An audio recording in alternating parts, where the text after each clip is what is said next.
Hi y'all. Hi, it's me. It's Bree. My name is Bree. My pronouns are they, them. Welcome to Sacred Voices open mic, both virtually and in person. If you're not here in person, I don't know what to tell you. I'm sorry. You missed out on your chance. Whoa, there's a Zoom. Hi. Also, I'm just very weird, so everyone knows this. If you've seen our feeds, if you've seen the videos, it's fine. Sacred Voices has open mics every fourth Friday of the month. I'm sure Aston will probably tell me that it's wrong, but if you catch me the next open mic, I will tell you the right dates. We are the second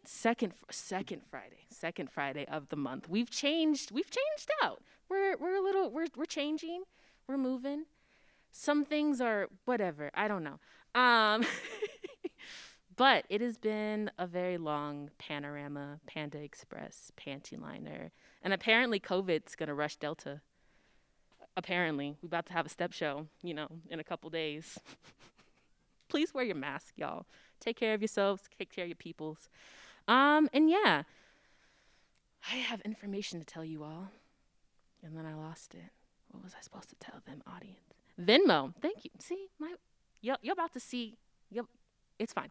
So we have a Venmo. Please donate to us. We are a local nonprofit here in Colorado. We bring arts to young people, and we really need people to donate to us. It's super great. If you're listening to this on Facebook, the audio went out, but now it's back. Hey, what's up? If you're listening to this and you really like Sacred Voices open mics, if you like coming to our open mics, if you like seeing my awkward face, my awkward body, my cool shoes on the Facebooks, please donate to us. Our Venmo is at Sacred Voices. I'm not going to spell it. You can see it on the SCSA. Wow. SACRED Voices, VOICES on Venmo. Cool. I'm so weird and like no one's laughing, so I'm like, am I funny? I'm not funny. I'm not. I have a poem for you all because I'm a poet and I do that. I think I told all the people all the things that I need to tell them. What else is happening this month, y'all?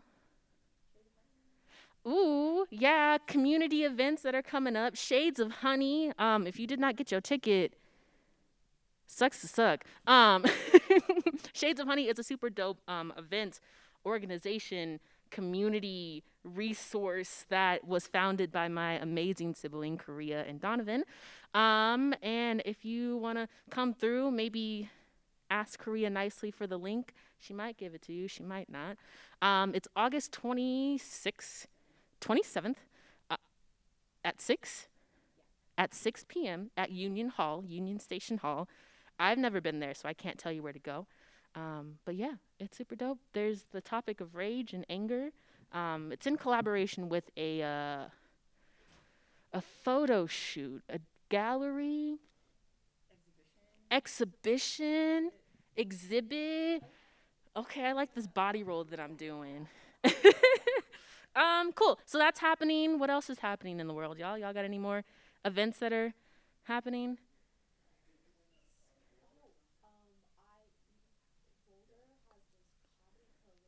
Okay. Laugh Lines at Boulder Comedy Club.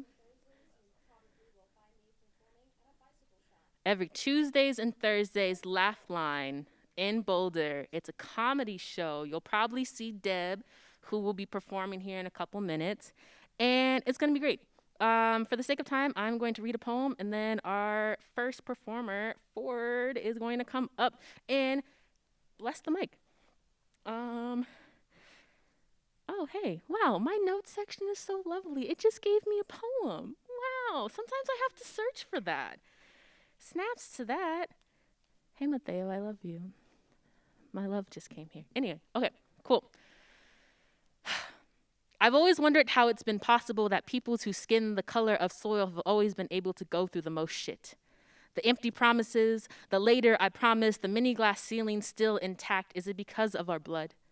Does it remember stories and languages passed down? I wondered if mine whispers with strangers who scratch at the air between us. How many wars will we have to fight? Both externally, internally, and unconsciously, I've trained my body to smell at hopelessness, like I've been there before. Little do I know that I'm just circling the same pair of legs. I dream of never being called resilient again. I dream of giving my body a break, dream of calling out of work and staying in bed longer, and this dream is what I have. This isn't what you want, and I won. This isn't what you want, and I know. My flesh isn't on the menu. There will be no banquet of bodies and bones unless it looks like Beychella, hot pot and karaoke nights, quinceañeras and porches after it just rained. I've always wondered, how has it been possible that peoples whose skin the color of mine have been able to manifest the most joy and survive? I wonder if my ancestors have been waiting for this moment. With all the game plans, the plan A, B, C, D, E, and Z, and whispers freedom trails as I sleep, encouraging me to hold fast to dreams as dreams never die. And then I never finished this poem, and it just says, find a way to end this poem, bitch. And there we go. Thank you. Cool. And now we are going to bring up, is that what my face looks like? I'm just sweating. I hate this. It's fine. Thank you. Thank you. Thank you. Please keep giving me compliments like I'm not a Leo, and I love this. Thank you. Wow, I got this from Target in the men's section.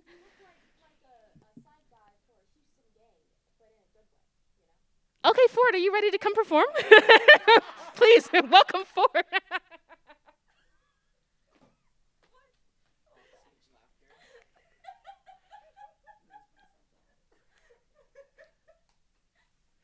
Hey everybody, so as Bree said, I am Ford. I have a poem tonight that I personally had a bunch of fun writing. Hopefully I can find it here. And hopefully, there we go, okay. So this one's called You Are Perfect, and I won't share much about it beyond that it's a reflection of how I feel when writing poetry. So there's a little bit of poeticism there even. Sitting in your writing chair and taking in the evening air, you are perfect. The songbirds glide without a care and settle on the tree right there, and you are perfect. No need to think about it too much. Surrounded by the springtime's green and reveling in the pleasant scene, you are perfect. Feeling oh so pure and clean, color thriving in every gene, you are perfect. You started to think about it. When all your joy comes from around, when life and beauty exist abound, you feel perfect. When flowers bloom up from the ground and thrive in all of nature's sound, you feel perfect, but you're not a part of that at all. Just watching from inside, you recall you feel perfect. But your rhymes start to sound so banal, your words transform to cliched scrawl, and you regrettably remember that you're far from perfect. And as the sun sets over the hill, you're reminded that your work is still not perfect. So you begin to feel slightly ill, as in striving for goals to fulfill. You are not perfect. As you struggle to write another line, going far past your natural bedtime, you are not perfect. You can't be yet. You can't do it, can't push through, doomed to fail as mistakes trail from your drained state, imbued with sustenance, technology, lawfulness, divinity, because as long as you're inert, unclean, you'll never be a perfect machine. Will 1,000 more drops be enough to get you through the day? Will the power of intoxicating stuff hold fatigue at bay? Another hour of prolonged exacerbation, the incessant enervation, simulation, force, you can no longer get away. Under the heart is lit a raging fire, succumb to the insane desire to run away, can't stay being chased by all the chemicals, and the brain shouts out in pain. It yearns for rest to wane, but then caffeine stops adenosine from being placed in its receptacles. This is right. It's necessary, you tell yourself. Sustain the light, keep up and fight the emissary of life. The cold canary stares in caring disbelief, impeding sleep is a perilous and garish recourse. Now forcing a farcical fixation, incarcerated fascination, the facts that formulate to form a formal conformity, you're transformed, malformed by information to perform, and formalize for your eyes a format of self-enmity. Now the body deforms, a slight aside to what the mind has in store, a kind of mania defined by riotous encore, cold machine, a slave life clean, steel fingers keen, to find the time undying drive to survive, to type and strive at the keyboard, and its morals are tossed. The plight subsides by denying exhaust, finds is now inclined to grind and twine into the cost. It further yearns, while you burn, stern manners churn, and mime sublimeness, paradigm of crimes deprives and thrives in your bloodshot eyes that now belie your arriving insanity, marginalized to deify, while apprised of your humanity. And deep inside, a fragment cries, erratic tries to tragically emphasize, proselytize that you were meant to live mechanically, but to summarize, it's no surprise to finalize your sanctity, you must form a realization that you can't go on organically. You are a perfect machine. Exalt your silver sheen, unerring in its wearless smooth and undefiled glaring gleam, a peerless one whose flaring truth with stoic silent clarity, unparalleled in bearing fruits with undefiled parity, uncaring if your eyes subscribe, reviling all sincerity, for you sit on high, now cured of every irregularity, in chair of iron, thus proscribe all actions of vulgarity, impairment exiled, mistakes are signs of infracting your prosperity. To prosper is to perform, to play, with perfect part just plug away, it's precious that you primal programs for perfection you pine to portray. So checking time and time again, you ensure that nothing is to amend. You're sure that perfect pertinence to your work is the only way to maintain ascension. But peering closer, you perceive perforations perfunctorily puncturing your shining surface, appearing over pristine protection of petty perturbance to fulfilling your purpose. But then a searing blow, a demeaning, dangerous, dreaded flow of heat impedes your perfect work, rendering you worthless. You'll never be. Now, the body deforms, a misalignment in mind's broken core, a kind of disquieting, riotous uproar, remold machine, with faults between, steel plating keen to cauterize, the dying cry to survive to try and write a few lines more, and its power is lost. The fight subside, recognizing exhaust, its mind is inclined to bind to minimizing the pain's cost. The shrapnel screams as you redeem from deep inside a life sublimeness paradigm of crime that thrives in your bloodshot eyes that now belie your underlying humanity. The sclera's lines exemplify the heart's decrying of vanity. So from inside, your morals rise to restore a real normality, emphasizing that it's wise not to withhold emotionality. To finalize, it's no surprise to realize capacity you must naturalize. You can't stay alive any way but organically. You will never be a perfect machine. You will stop trying, stop pining for the empty infinity. You will stop grinding, stop binding yourself to a hollow divinity. You will stop driving, stop fighting yourself, stop riding, stop flying towards that black sun that monopolizes your pride and provides nothing else. You will stop rhyming, because no word needs to match a particular sound or beat, because your communication is a reflection of who you are and doesn't require unyielding, flawless organization, because your personage is not a puzzle. It is not created to be solved or put together. There is no way you could be a portrait, a caricature, an archetype, a dependable, flawless model. There is no way you could live to manufacture like a factory line, making copies of undistinguished, unchanging, unerring, unvarying sheets of illustrious metal that are all equally worthless. There is no way you could let the cold, hard steel consume you, because the fluid, dynamic energy that keeps you alive and warms your core is what makes your body function. And so long as you exist, bound to the earth unclean, you will never be a person who needs to go back to say that line again as if they need to remind themselves of the basic principle of what it means to be human. Because it's a fact that permeates every organ, every cell, every fiber of your body as it grows and decays. Because it's a fact that you see in every moment of your existence, in each differentiable breath, in each irregular heartbeat, in each irreplaceable emotion, in each nuanced thought, in each discrete viewpoint, in each individual hope, in each distinct path from life to death, in each circumstance of error and weakness. So when you again feel fatigue gripping at you and your thinking starts to lose its straightness, you accept it blissfully, like it's the most righteous thing in the world. And your eyes, behind which still beats the blood of life, are caressed by warm and compassionate covers. And so you meet another end, another imperfection.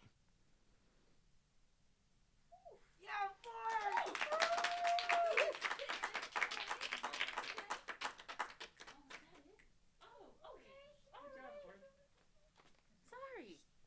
I was waiting for more. Wow. Wow. Just gonna blow this mic off because it's hot. It's a lot of, y'all see this steam? It's a lot of steam coming off. Thank you so much. And you did that. You did all that. That's all you. Okay. That's all you. All right. Okay. Okay. I totally forgot who's going up next, so let me just write down who's going up next. So I got Ford, Crash, and then Deb, and then Mateo. Hi, welcome. Welcome to Sacred Voices Open Mic. Do y'all want to perform? No? No? Okay. Oh. They were like, no. Cool. Before I bring Deb up, I just want to thank Denver Community Media for having us in this space. It's nice. It's a very nice space. Like, y'all can't see all the like buttons and stuff, but it's pretty. There's mood lighting. There's like our logo in the back. It's really nice. Feel free to come by and stop by for their grand opening. So they're very new to our community. So they have a grand opening September 15th, 2021, from 11:30 a.m. to 2:15 p.m. You can come, learn about who they are, learn about what they can provide for you and what you can provide for them. So with that being said, Deb, are you ready? Lovely. Please welcome Deb to the stage. Oh my God. Oh, this is. Hello. How's everyone doing tonight? Okay. Well, I'm so sorry to inform you that I am not a poet. I am a stand-up comic. Thank you, Bree. Glad to be here and to be warmly accepted by this community. I'd like to think that comics are like the emotional terrorists, but for all of society. So, get ready for that. Recently, I've just been thinking about life, and I'm single now, which is, I'm single, I'm not ready to mingle. The streets out here are awful. I just stepped in a pothole, so now my ankle's messed up, so thanks. Really tough stuff, Been thinking about, thinking about the pandemic. It's been a hard year for all of us. Everyone asked me, how did you show up for others, Deb? Were you active in the community? And, as someone who's immunocompromised, but also Black, I was not able to protest. So I feel like when my grandkids ask me, did you fight the good fight? I'm like, yeah. On GTA, I definitely protested digitally, looted a gas station. I only had 3 stars, but who's counting?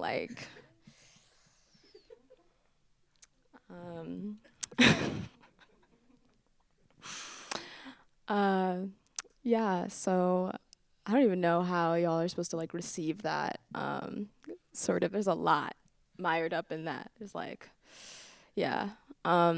So if you could not already tell, I have ADHD, autism, and CPTSD.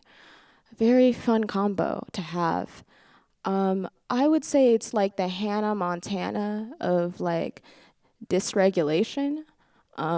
Got the worst of all worlds, so that's been great. I sound like, a stammering, an extra from Succession at the cookout. So that's not fun for me, Out here coming to Bree's place, being like, are you sure that I can pet your cat? Is that fine?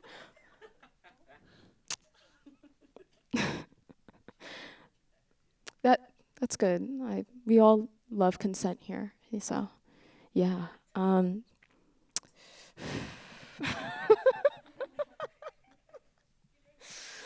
my God. Did not prepare any notes this time, because the last time I prepared notes, I was in a bike shop and bombed horribly. But, it's not the first time I've been seen as a bomb threat. Thanks, Mr. Cordova. It's the 10th grade chemistry class. I said my name, which is Deborah Dara J. Sige. And suddenly, I was just tackled by the FBI. And now I'm on something called the no-fly list. Yeah. Oh, wow. It's crazy. Yeah, I've been to the mixers. It's pretty cool. Ah.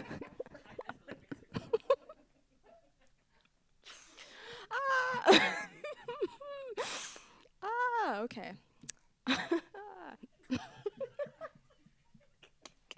There are people like watching this on like Facebook Live right now, and you really could have skipped out.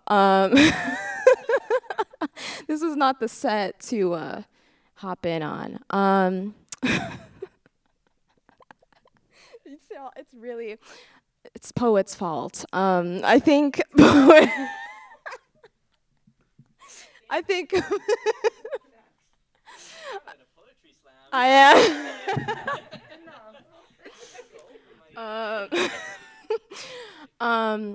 I do have a lot of trauma with poets, you know. Mateo, who's gonna come and perform soon, he was the first person that ever read my birth chart, which is very, spiritually important for the queers and, everyone else involved, and poets, And, when he opened it up, this was like during freshman year, he opened it up exactly like this. Oh my God. Are you okay? And I'm like, yeah, what's the problem? And he's just like, you have so much Scorpio in your chart. There's like so much like air and water and like fire, and it's like, are you like a natural disaster or something? And I'm like, well, what does that mean? There's nothing grounding you.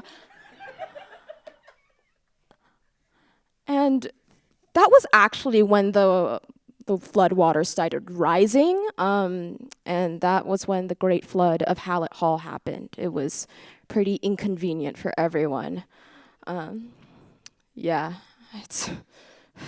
the white queers were really mad at me because only the first level flooded, Luckily, weirdly, everyone else made it, but yeah, I had to deal with a bit of bullying after that. Wow, I keep stammering. I'm having a Biden moment. That's not respectful at all. Wow. Wait, what? What's Joe Biden doing? I don't know. I feel like, yeah, it's lying, yeah. Lying Joe Biden. Oh my God. Every time my God, I'm really trying hard to like respect like people who are like liberals. And I mean, I respect them. I respect everyone. It's not like I'm gonna punch you in the face if you say something stupid. It's just, I'm just gonna walk away like a normal, regular. I'm actually like very afraid of people, so I have no smoke. My pronouns are, please stop, and I'm sorry. So, yeah, I don't have smoke for anyone. However, there was a recent incident that took place, and it really unsettled me. So I was at a party. This girl, Stacy, she sat like right next to me, and it was not really. She didn't really start off the best way, I guess. She tried to hit on me. And like I said, single, not ready to mingle. And she was like talking up a good storm and was like, oh my God, you're like so diverse, like you're exotic. And I was just baked out of my mind on this couch, trying to find some sort of will to live. Luckily, the TV was on and the Wii channel was playing. So as I slowly melted into the soft sounds of ambiance, the channel suddenly changed as Hello, this is NBC Breaking News. I'm Lester Holt. We are outside of a Boulder apartment. Kamala Harris is right with us. It's like, Kamala, what are you doing here? I'm here to award someone something. Oh, that's great. Okay, so we're gonna knock on the door, I guess.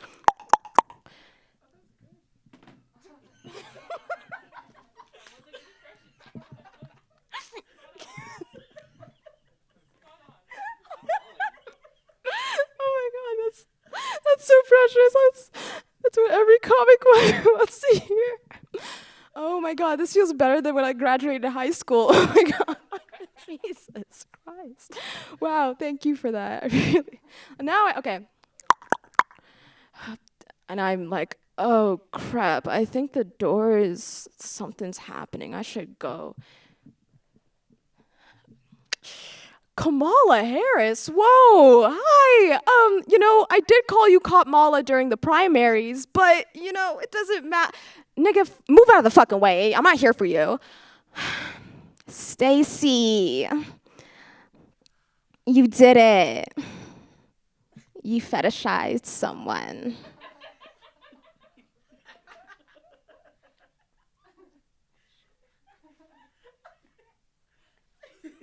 So feel proud. So I guess that's gonna start my whole bit on interracial dating.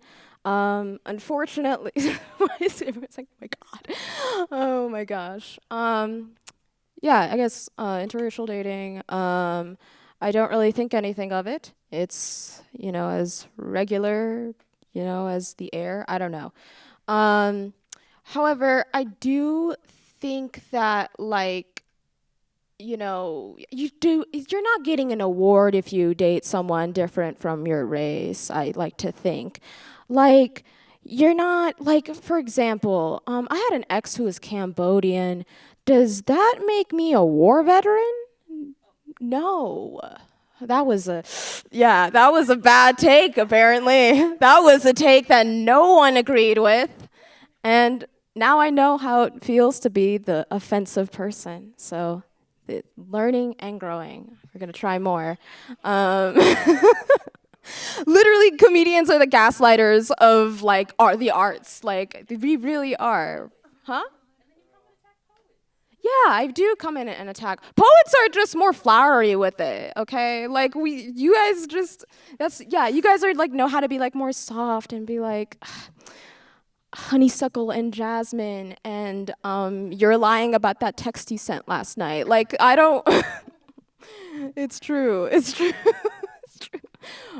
But both comedy and poetry, I like to think, are the same exact thing. We're just talking about dilemmas in our community and dilemmas, socially. It's just one disappoints your parents more, so. Yeah, there's not an easy way to tell your mom that you're a stand-up comedian. So if you ever want to disappoint your parents even more, you can just walk up to them and say, I also like to make beats. So yeah, follow me, Deb the Demo on Spotify. Yeah, okay. Yeah, that was not a genuine plug. Please don't listen to my music. Please don't. I want to retire that name so badly. What is the set? I had a point. Damn. Someone was speaking. Jesus. Okay, let's get back on let's talk about the Bible, I guess. I have a lot of things to say about the Bible. This is a sharp turn, I know. Yeah, sharper than Al Sharpton, His nose. Yeah, that was on the nose. That was weird. What was Anyways, yeah, so the Bible. I have a biblical name, Deborah. It does mean Queen of the Honeybees. Very pretty name, very elegant, austere, regal. My brother's name is Barnabas. It means son of encouragement. And my little sister's name is Jerusalem. Her name means Holy City of God, so I guess we know who the favorite is now. Thanks, Mom. I have a lot of qualms with the Bible. I mean, I grew up like reading it constantly, because those were the only books that existed in the house, and we had to sneak in Harry Potter. Anyways, enough about that. Uh, this guy. So yeah, I have problems. One problem I have is the validity of King Solomon. He is told to be the world's smartest and richest man. I call some doubts on that. There is, how did he, like, how was he not the guy that invented the STD? Because if you look in the story, it's 400 women from Egypt, 200 women from the land of Sheba, 600 women. I'm just like, how was he not the guy to just wake up and be like, oh God, okay, I'm just gonna move on, I can't wait to be the world's smartest man. Another story with him that I thought was really weird was there's this court case going on. There's I believe it's the the did he say, is that a weed pill? Oh my God. Wow, that took me on a journey. First off, where do you get a weed pill from, Anyways, continuing on this weird tangent, biblical tangent. So it's the world's, I would presume it's definitely the world's first lesbian couple. They bring a baby in and they're fighting over it. They're very mad. They're like, I want the baby. No, I want the baby. No, so they have to, take this all the way to court. And King Solomon was the guy to preside over this case. And, after a lot of deliberating, the world's genius said, you know what would fix this? A sword. Why don't we split that baby up half and half? Maybe a lot. I think it's crazy that the world's richest man at the time wasn't the guy to invent alimony or child support. Jeff Bezos definitely took notes. So, Mackenzie Bezos, you're probably never going to watch this, but she might. You know what? She could. She could definitely. Everyone, please send this to Mackenzie Bezos. I'm going to stare right into the camera for this next part. Mackenzie, I'm loving all the work you've been doing, donating to HBCUs. And I just want to say, I can't offer my body up because it's a temple. And I feel like you're used to factories. Yeah.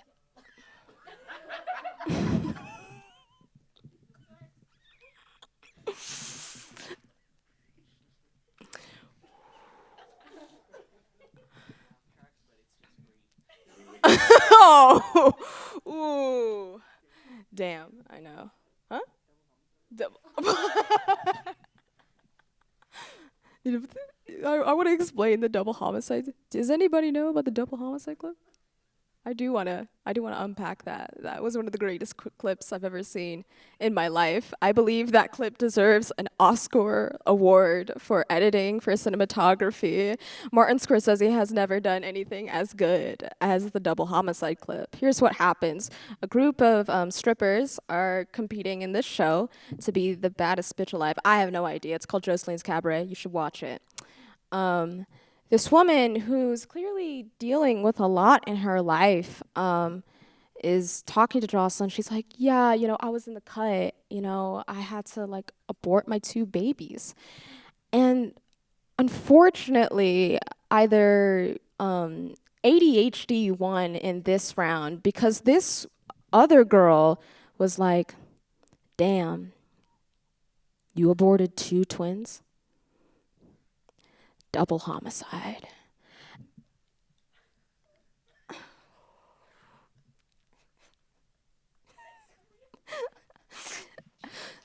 And I truly could not keep it together when I watched that. I decided to send it to everyone like it was a UNICEF ad because I was like, I can't be the only person to experience this.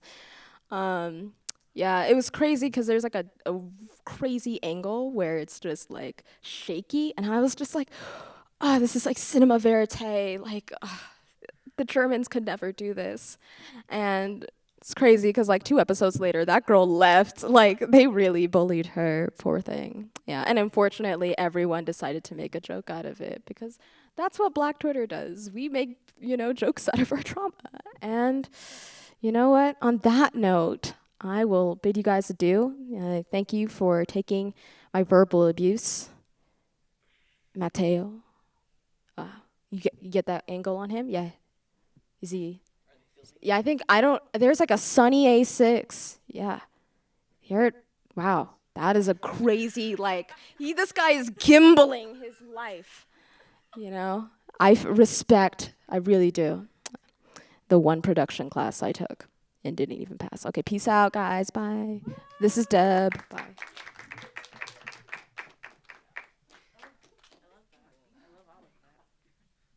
Hi. I love all of that. Thank you, Deb, for that. Thanks. Deb really brings me hope for comedians because I went to, what is it? What is the Boulder thing called? Laugh Line. I went to Laugh Line and it was not funny. I was like, Deb should be here. And then Deb got here at the end of the freaking event. And you were like, can I perform? And I was like, no, it's over. You got there for Darius. Yeah. But you have to email it. You do, yeah. I wish you would have been there. Everyone else. It was unfortunate. There's this guy that was like, he looked like a white sin. Like, he just had glasses. And he looked like really, aesthetically beautiful. Mm-hmm. But then there was this problem that this epidemic amongst handsome men. Sure. Stand up. Yeah. But because they're so pretty. Yeah. They are not good. Okay. Yeah, cool. Love that. Love all of that. Okay. Mateo, the love of my life, are you ready to come and bless the mic for us? Yeah? Okay, cool. Do you want us to sanitize the mic for you? Oh, I caught it. I usually can't catch things, y'all. Ooh. Do do do do do do do. Do do do do do do do. Please cover your ears if you're watching this on Facebook. I apologize. Right, if you're into ASMR, here you go. Okay, please welcome the love of my life, my favorite friend who's leaving me for Mexico, Mateo. Yeah, he's leaving. Forever? No. Yeah, I'm leaving for good. For real. Okay, cool. So we're about to switch up the mood a lot after Deb's stand-up comedy. Korea, are you gonna be doing sad poems? Okay, all right. I'm just priming them. I'm priming them. That's my goal today. Yeah. So, throughout this quarantine and stuff, I mean, first I just want to say it's really cool to actually be physically in a space because I really miss performing and just being able to share my really, deep art with everyone and just getting everyone's reactions and all that. So I'm going to be sharing 2 pieces with you all today that I wrote during the quarantine. They've never been performed or anything. Yeah, so new shit. Yeah. And then I've also got some of my friends who are actually tuning in from their houses. So just shout out to y'all because I really appreciate that y'all are, here listening to my art and stuff from a distance. So yeah, this first piece it's a love poem. It was me kind of the way I'll put it is there was a certain situation that I had with someone, and it didn't end the way that I would have wanted it to. And I never really gave that person or that experience their flowers. So this poem is me doing that. This poem is called Girasol, which means sunflower in Spanish.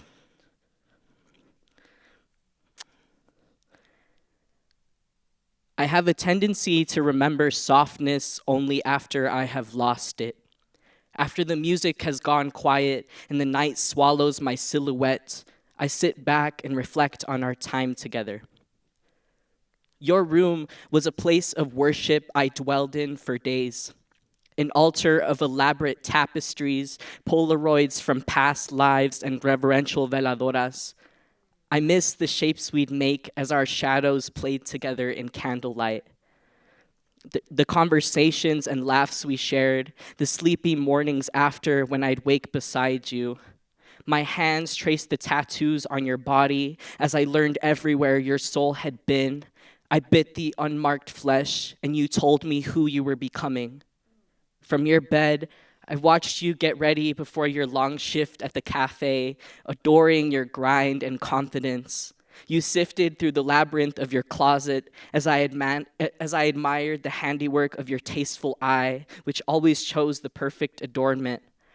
I watched how carefully you held your brush in the mirror, stippling the corners of your eyes with the colors of marigolds and sunsets. I left you one frigid morning in January after coming over from the dentist. The Dominican lady cleaning my teeth had cut my gums one too many times and rubbed salt water into the tender flesh as if she were brining the painful words I would bring you. Would you believe me if I said that it hurt me just as much as it hurt you? You were in shock. You didn't see it coming. How could you know a fear I had never spoken aloud? A jade that colored my every love. You were a generous lover to me when I didn't believe in love anymore. You fed me blood orange slices and pomegranate seeds from the inside of your hand and held your heart out to me in the other. I am sorry I could not part with my own then, for leaving with too many words left unsaid. My heart still remembers all of the sweetness you offered me, the gifts I am now breaking open to receive. My pride keeps me from prying, but you are so luminescent that the grapevine brings me the news. And I listen, and I am tipsy with curiosity. I am not surprised you are abundant and successful. You are, of course, gorgeous as ever. My hope is you are happy and that you are finding healing.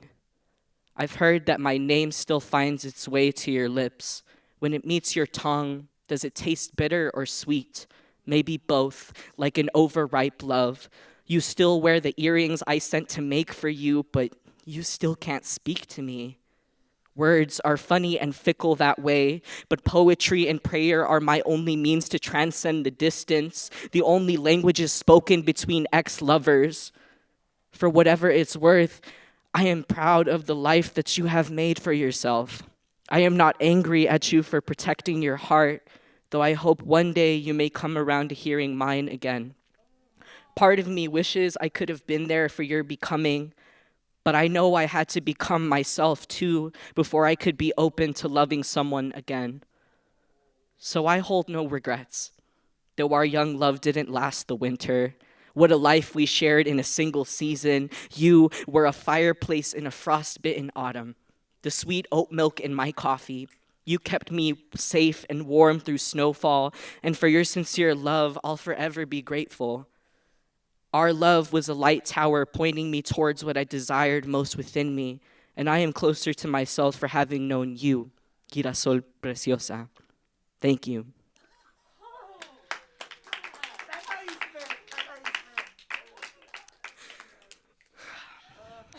I cried when I wrote that, so y'all gotta cry.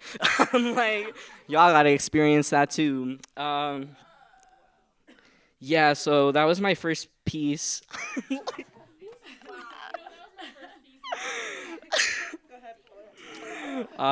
This. I'm dead, all of y'all. Everyone's like, damn, I might call her. Like, shit, me too. But, nah, JK, boundaries. Consent is important. All right, so this next piece, I do want to talk a little bit of the background of when I wrote this. So, I kind of wrote this around the same time that I wrote that, because I realized a lot of times when you're like feeling grief over like a lover, a lot of times like the grief isn't like, it is about them, and like there's a place for that, but also like there's usually deeper wounds within you that need to be healed. And like this piece really healed me and allowed me to find compassion, for my parents and stuff. So this next piece is called Yerba Buena, which means basically it's like a mint plant that grows in Mexico. So here we go. Mi ama loves the scent of Yerba Buena in the rain, the subtle taste of this herbal tea. In our backyard, she discovered a leafy patch that perfumes mint when it showers outside. She harvests the leaves in soft hands as she tends to old memories. She boils the plants over a gas stove to fill our home with nostalgic notes. Back in Mexico, she, the oldest sister of 9, would boil a pot of yerba buena tea when her mother had nothing else to eat. In a home made of frail dirt and clay, she praised La Madre Tierra in a house absent of fathers and saints. You, precious mother child, sharp bite and sweet when you need to be. You, small and mighty, stubborn growing wherever you find yourself. You, curandera who grows medicine, who tends a garden in desert soil. You, giver of my life, who fed me whenever I was weeping and hungry. You, good seed. Our abundance roots through you. You deserve everything. Tu, yerba buena. So, yeah, that's all I got for y'all today. Thank you so much.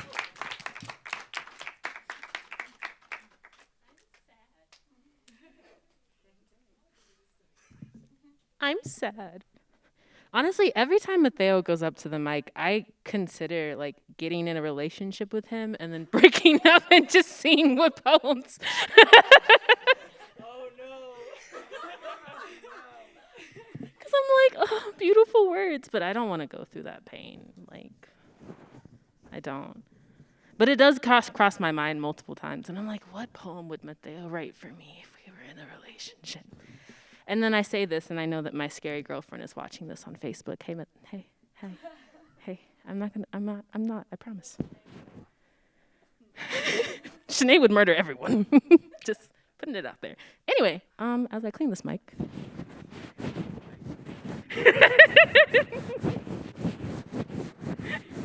It really, that's how I feel every time you perform. Like the first poem you perform, I was like, If I get in a relationship with Mateo, then it would take about like 6 months to be in a relationship, and then we'd break up and then not talk for 6 weeks. And then he'd write a poem, and then I would show up to the open mic in the corner and then listen to it. How often we would talk would depend on how often you wanted to talk. Oh, okay, all right. Oh, okay. All right, okay. There's hope after all. Okay, cool. We have up coming to the mic. Amari, are you ready? I can stall if you need me to. Cool, let's welcome Amari. Hi everybody. This is my first time doing a Sacred Voices. So thank you guys so much for having me here. I found you guys online and I was like, this is so cool. This is like a lot of what I do. And I'm pretty well known in town for like ranting on Facebook about like Indigenous rights and Black rights and things like that. And recently have actually started putting that in a more constructive, coordinated way. Also, thank you guys for letting me have my kids here. I couldn't get a sitter last minute. So this is awesome. This is an amazing experience for them. I really appreciate it. A little bit of background on the piece that I'm going to read for you guys. It's a section of a piece. Has anyone here done like Ancestry.com? Yeah. Have you guys done that? So my family recently, and Mom, if you're watching from home, this is the nod at all the work that you did. just found an amazing thing out about our family through our genetics, through our genealogy. We're an old slave family. We're a Cherokee. My dad's side of family is Haitian. We just found out that one of our direct ancestors was basically Pocahontas, which was like life-changing and massive and amazing. And I've been writing since I was a kid. I wrote a piece recently. I don't know where this came from. It's part of a series I do called Memoirs, where I basically take myself back into a different person, a different time, a different place, and try to see things through their eyes. Without any further ado, this is Matoaka. I remember before there were countries. Country. The word itself is foreign on my tongue. I still struggle with the syllables and the clipped speech. White men brought this word to us, along with guns, pestilence, selfish ways, and his hunger. He wants everything, to see everything, to do everything. But I cannot blame him for this. He was not satisfied on his island. Island peoples rarely are. I was not satisfied in my forests. Young girls born with the star in their eye and a spider's web about their hearts seldom are. That is why John and I understood each other. We both adored freedom. I was born in 1595 in Werowocomoco in what is now called a call. A white film covered me from head to foot. Memen died. My nurses and sisters cleaned me off and presented me to my father, completely naked, where he marked my forehead with ceremonial ash, proclaimingly princess on the spot. My secret name, the name that you know, was one only used for our peoples were superstitious and knew that to give away one's true name was to give away a soul's essence or power. Demons and ghouls seldom took the daughters of the tribe, but still my birth was far too heralded in the kingdom. I was my father's 100th child, they said, to make it any less than the strictest of precautions. It was thought that my birth was a harbinger for a time, that something bad was coming. It was not until 16 that I would be again draped all in white like my birth and remade into a member of the tribe of empires for my husband, John. We were the Salagi Renape, Powhatan nations, and our land stretched across 5 of what you now call states today. We had no countries, only loose borders that shifted with treaties and alliances that changed based upon the harvests. If one was good in one area and another poor, new lines were drawn and farmers were moved to establish better farmlands in the poorer nation. Our crop rotations were constant. We had networks of communication that stretched from South Carolina that is now to what is now New York. From the third nation, by the fast-flowing waters and craggy rocks in the foothills of the mountains of the Chesapeake, our warriors came. When not raiding or hunting, they were building our lodges, the best on the coast.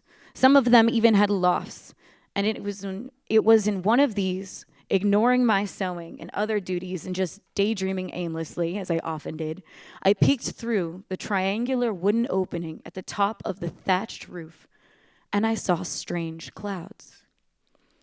Square clouds, massive ships, destiny, Aziki, like a dream. Now, Walt Disney will have you believe that I had never seen such things, did not know what they were. But we had had visitors before, tribes to the south had, and had sent us warnings. Not to mention, I was educated in the histories of all the nations, farming, needlework, diplomacy, and healing arts. I was a princess of all things. We ourselves had canoe that could seat 2 abreast and 20 long to forge the Potomac. We used sails made of cloth occasionally when sailing down the coast, but had often to put them away as the winter storms came quickly and could capsize even the most even-keeled boat. Understand, we had already domesticated animals, a complex agrarian system, ledgers for counting grain, marriage, birth, death records that were destroyed or inaccurately passed off as art in museums while my people were enslaved. We were re-educated and gawked at like the peacock in a British zoo I saw upon my return to England. I did not mind that my children looked like them. I minded more that half the personages disembarking from the boats, those of the darker hues, and some with hair like fire, did all their building for them in chains. and received no grain or no coin in return. It was these who died first, and these I was trying to save by bringing my men sacks of corn and improvised rakes to teach them how to farm the fertile but fickery watery delta of the lands they kept calling Virginia. I liked her name. I liked the queen. All queens have a few things in common. And at the death of my father, the great Powhatan, as his favorite and already now an ambassador to the invaders, and a titled land-owning noblewoman could technically have assumed such a role, because queens were not uncommon in other tribes. But I had already been married off in a political alliance, leaving my first love behind, and I quickly saw behind the ranks of the great unwashed drunken men cunning, malice, a willingness to kill me and every single one of us for a slice of bread, because we outnumbered them 10-1, and we were no match for their weapons of fire. We had cultivated a war hood over the years protecting our lands, buried even one settlement that got too friendly with our women. But our roots were a people of earth, of water, of peace. We did not practice untamed destruction. It was said in our language, to kill a child is the greatest of all sins. I did not, as I do not now, believe in this hell described to me in my English lessons, rather envisioning my Latin teacher roasting on a pitchfork and myself running around in a soft English field of heather with no shoes on. But I imagine this is where many of my adoptive family went, for the lives of my brothers and sisters when I was taken. Still, I loved John. I tried to. I desperately loved my children, both the one who lived and the one who did not. Creating a baby of your own has a way of enamoring you to the world for the miracle of it all. But as I grew and learned more, I longed more and more for my freedom. While reports came to me that more and more of my cousins were being forced into bad deals, cages, land titles without any tribal say. There is no honor among thieves. And after our land was stolen, I sold myself to bargain for lives, but our countless treasures were lost. You guys want more, or should I stop? I've got like one more paragraph here, so maybe. The myth about bringing the potato to court is amusing, but laughable. Such things had grown at the fringes of the empire for decades, albeit our ready ones were better and healthier.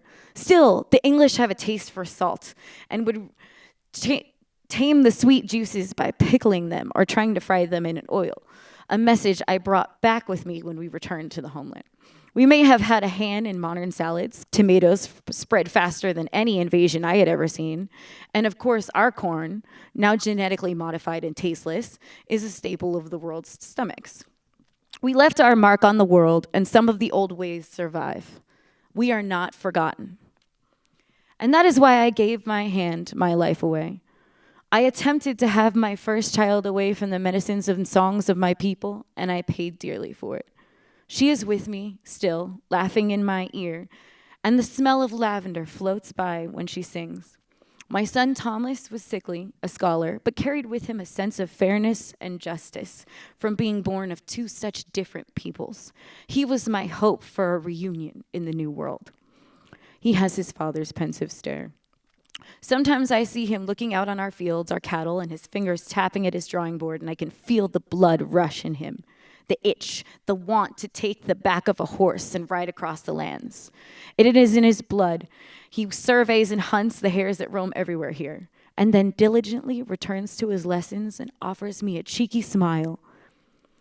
I am corseted, caged, only freed in the evenings when we ride together, my Lord graciously allowing me to sit astride the beast. I'm a better rider than he is, don't tell.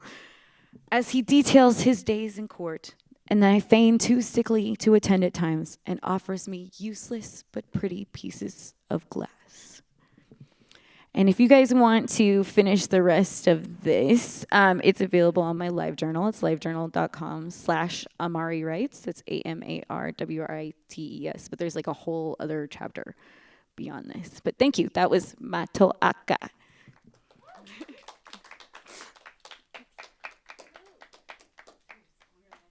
Nah, it's all good. Thank you. Okay, cool.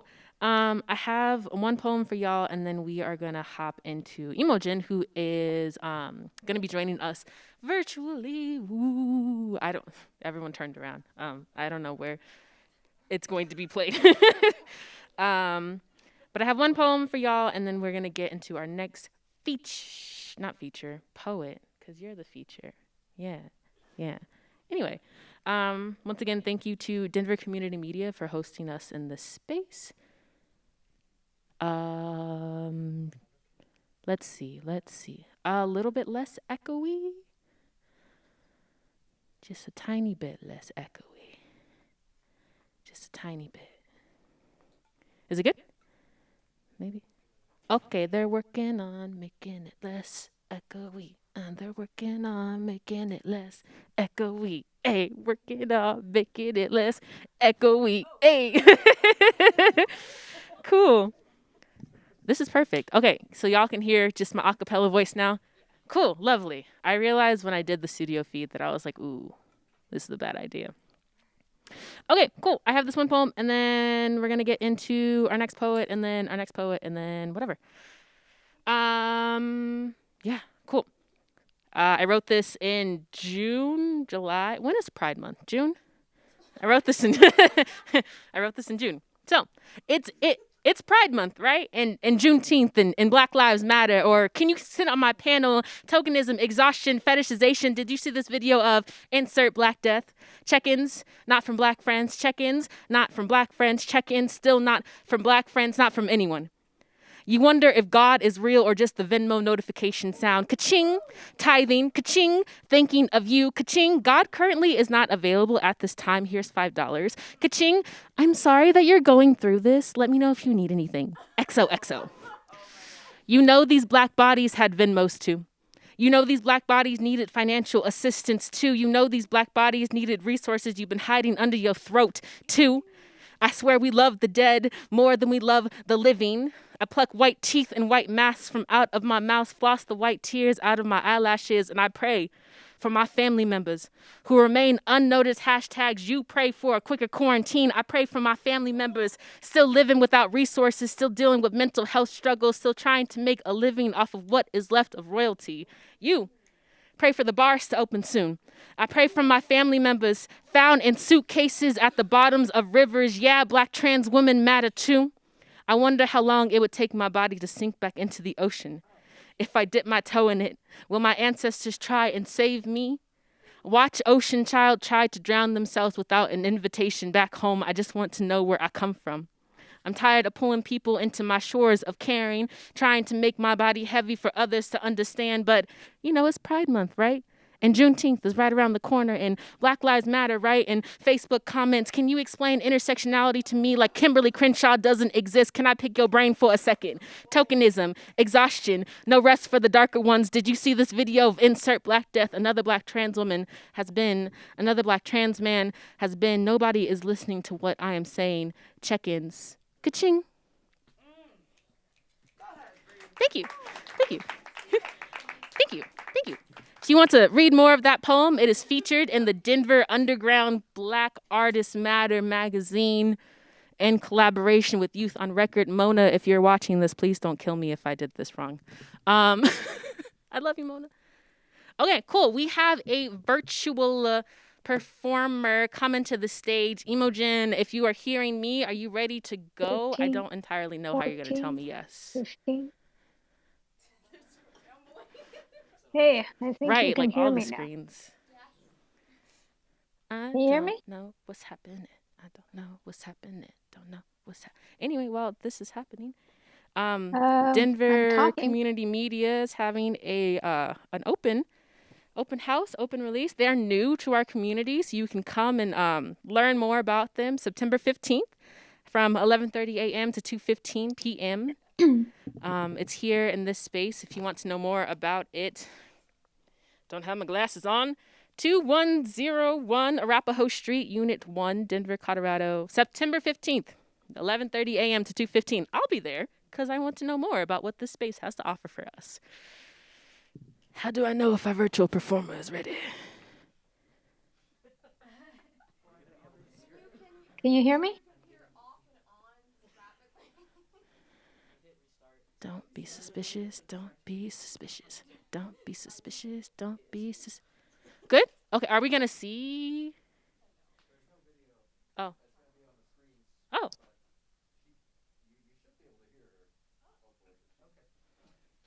Cool. Our virtual performer. Thank you. I love that t-shirt, by the way. So, I'm a little bit unprepared because I wasn't sure what the order was. And we've been just mic testing for the last few minutes. So hopefully you can all hear me. Can I get a reaction from someone? Let me know that you can hear me. Hi. I can hear Oh, you. good. Thank you. Awesome. All right. So I have too many files open. Let me just close some files. Oh God. Oh God. Way too many things open.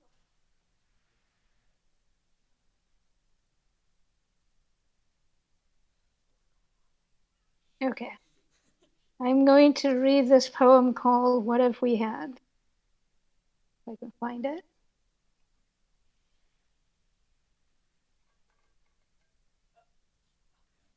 Oh, my documents are not cooperating.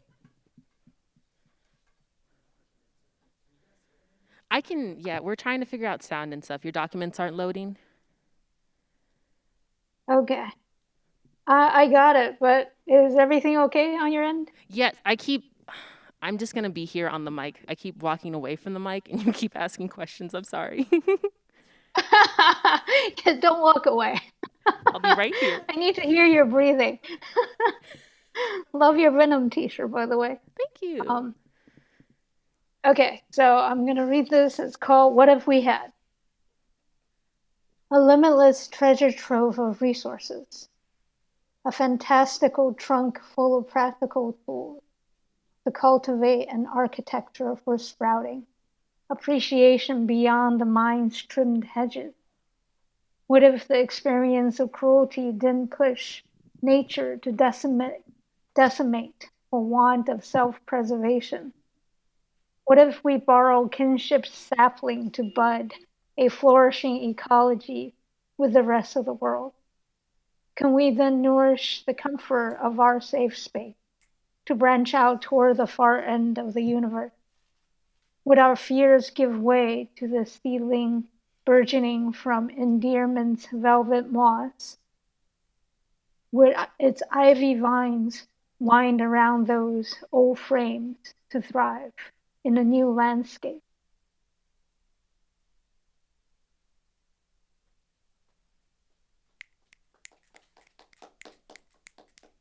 I hear snapping. This is awesome. I can hear you really well, but I can't tell because my video just shows my logo now. So it's really weird. Oh, I see you. Thank you. Hi. All right.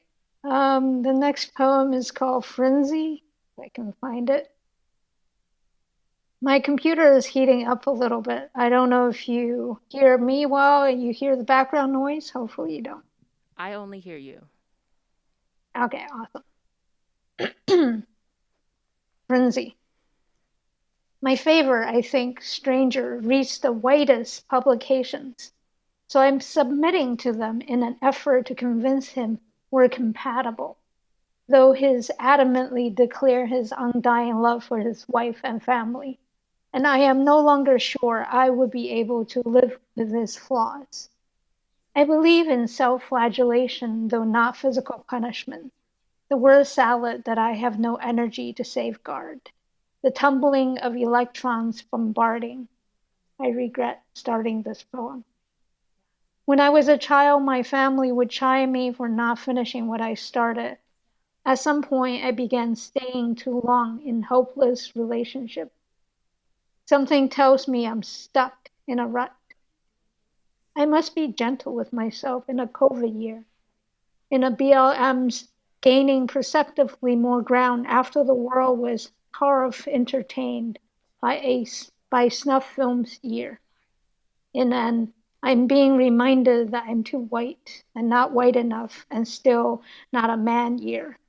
In an I can't tell if the daily news of extrajudicial black executions is an uptick or the news media feeding us what will sell year.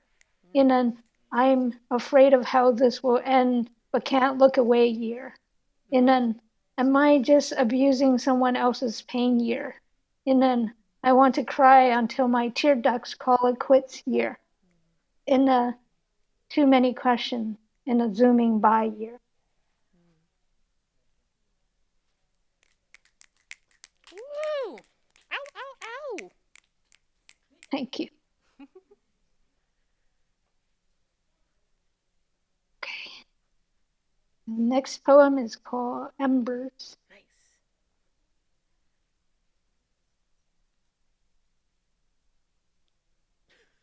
Embers. My anger seethes as injustice fuels its momentum. As I see cowardice and greed infect the city like a flesh-eating disease. Men and women fall of their own choosing. Soon they'll run out of places to hide as a slow burn spreads over covert embers, consuming all in its path. As the spineless writhes to line up, lusting after phantoms rather than heed the clarion call. The fire finds fuel in the flesh of willing victim, blinding themselves with lies, though truth is more beautiful, while falsehoods easier to consume. Elect between a punishment from the law or the gods. I collect the last answers as time runs out. Burn in apocalyptic fashion. Burn so that courage can take shape. Burn that we can fashion from the ashes of old disease refuse a brave new world. Woo! Thank you. All right. I'm going to just read one more. It's a very short one Yay! called Song 1. In plaintive voice, he spoke to me. In solitude, the supplications came. Quivering in the darkness, gargantuan his demons spread from the shadows, refusing redress, inking the space with notes, quartered by quarters, for sighing his regrets. The love professed staccato, breaking into the past, flow in a minor scale melody, under the agile finger and the patient boat, long drawn and wobbling, imitating life's wavering. That's it for me. Thank Thank you. you so much. Woo! And that is how you do a virtual in-person performance. Okay, lovely. I have I forgot to tell y'all important stuff that I wrote down. Oh no. Aston told me to tell you all, and then I wrote it down. I was a good noodle, and I wrote it down, and now I can't find it. Ah, ha, yes, cool. So, this stream is being recorded, being live recorded. It's being recorded on Facebook. It's being recorded on Instagram, and it's also being recorded in public access, like Comcast or television, I believe. Um, so, if you all are comfortable with giving us your handles so that people can find you, either to book you for gigs, tell you that your poetry was amazing, yeah, let us know. If you're not comfortable, we won't put your handle on there. But if you are comfortable, please let us know how to get in contact with you all. I should have said this the very beginning of this open mic. I'm sorry. Thanks. I apologize. Okay, cool. I have another poem, and then we're gonna bring up our feature. I believe, yeah. Do y'all want to? Y'all are good for. Y'all are good at not performing. Do you wanna? Do you want to? It's more of a want than a. It's more of a want than a need. So if you don't want to, it's fine. I can do one poem and then bring Korea up. Okay, cool. What sounds good? Me doing a poem and then? Okay. Huh? You're doing great. You're doing great. Okay. I have um I have two poems before we bring our feature up, but really quickly about our feature, so that I don't have to introduce our feature over and over again. Our feature is our amazing community organizer, student activist, prison abolition, just a very lovely human being that I get to call my sibling. Her name is Korea White. It's spelled K-A-R-I-A,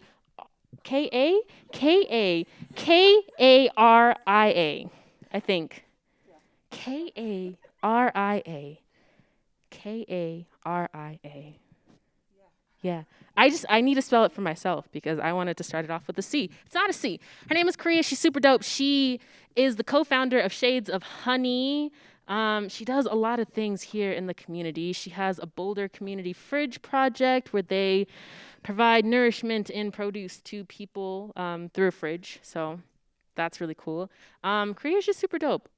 There's a lot of things that Korea does. There's a lot of things that Korea should stop. So let's there's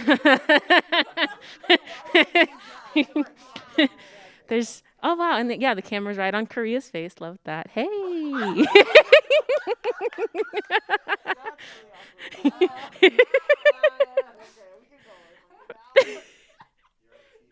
Yep, that's my sibling. Yeah. Okay. I love Korea. Korea's super dope. You can learn more about Korea through our radio show that I believe has already been recorded and published. It aired today, so if you want to go listen to that, I think it's KGNU, Aston, yes? KGNU. Oh. Yay! Okay, I did great. I'm a great host. Yeah, you can go on our website and listen to that. Okay, cool. I'm going to get into a poem because my phone is at 1%. 1%. Okay, cool. I'm going to try to do this as quickly as possible because, okay, it's going to be great. It's called If Survival Was a Race. Get it? Going fast? Get it? Lovely. Octavia tried to warn us, so grab a handful of seeds, braid it into the closest nappy head, and send them on their way. I have no means to outrun this. I'm fighting this head on. I'm gonna make them work for my demise and make damn sure they ain't never gonna achieve it. I'ma live unapologetically black and carefree. Uncle Jimmy was right. I don't belong here. But where, if any, will accept the power this skin has, I wonder if I still have time to apply for my passport. Better yet, is it too late for me to catch a flight to the moon? I just want to be somewhere where existing shouldn't have to feel like a myth. I'll carry a pack of scissors, better yet, a machete, and that's word to my majah. A long leash is still a leash, so I cut ties to a place that never wanted me to succeed. If the way of survival, and this is my favorite verse, y'all. If the way of survival is by any means necessary, then I'll feed my golden neck, ebony, jet black, crusted dragon with rainbow iridescent wings, the bones of my oppressor. Yeah, I got a dragon. Yeah, my dragon is blickety black, just like me. Yeah, I got magic and an imagination to fit it to. Ain't that the most powerful thing a black body could have? I have no means to outrun this. I'm fighting this head on like all those that came before me. I got that soul, that juice, my uncle's swaggy, fresh presence. I don't need a moment. I need a lifetime. I missed a video chat from my mama. Oh, no. Oh, no. Wait, pause. You said put her on the mic? Oh, no. And my phone just died. So my phone just died. Let me tell you a lovely story about my mother since we're talking about family, since Deb started this. I told my mom that I wanted to be a poet, and she was like, ew, you could be a doctor. And I was like, ew, or I could not. And now every time my mom goes somewhere, she's like, Brianna, where's that video of you doing your poetry for your graduation? And I'm like, why, Mom? Why? And she's like, I'm at the hospital right now, and someone said that they're a poet, and I just want to share your words. And I'm like, Mom, it's on Hillary's page, my cousin Hillary. It's on Hillary's page. And she's like, I can't find it. And I'm like, okay. Mom, go to the search bar. And she's like, where's the search bar? I'm like, the little thing that has a circle and then a little attachment to it, a little square, the line. And she's like, oh, I found it. I'm like, okay. Type in Hillary, Hillary. And she's like, okay. Hillary, got it. Okay. Where do I find this now? Go to pictures, Mom. Okay. I can't find pictures. Mom, okay. Scroll down. There's a thing that says pictures. Click that. There's a thing that then says videos. And she's like, ugh, it's too much work. Can you come over here and tell me how to do this? And I'm like, okay, Mom, I'll be right there. Be right there. Let me leave work. Go to the hospital. Show your coworker my poetry video, and everything will be great. And she's like, cool, I'll see you in 5 minutes. Click. That's my mom. I love her so much. I love her so much.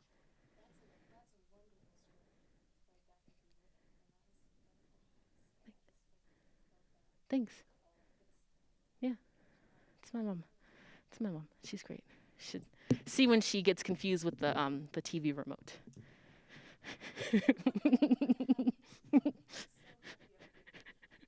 I have such a great relationship with my mom. She's great.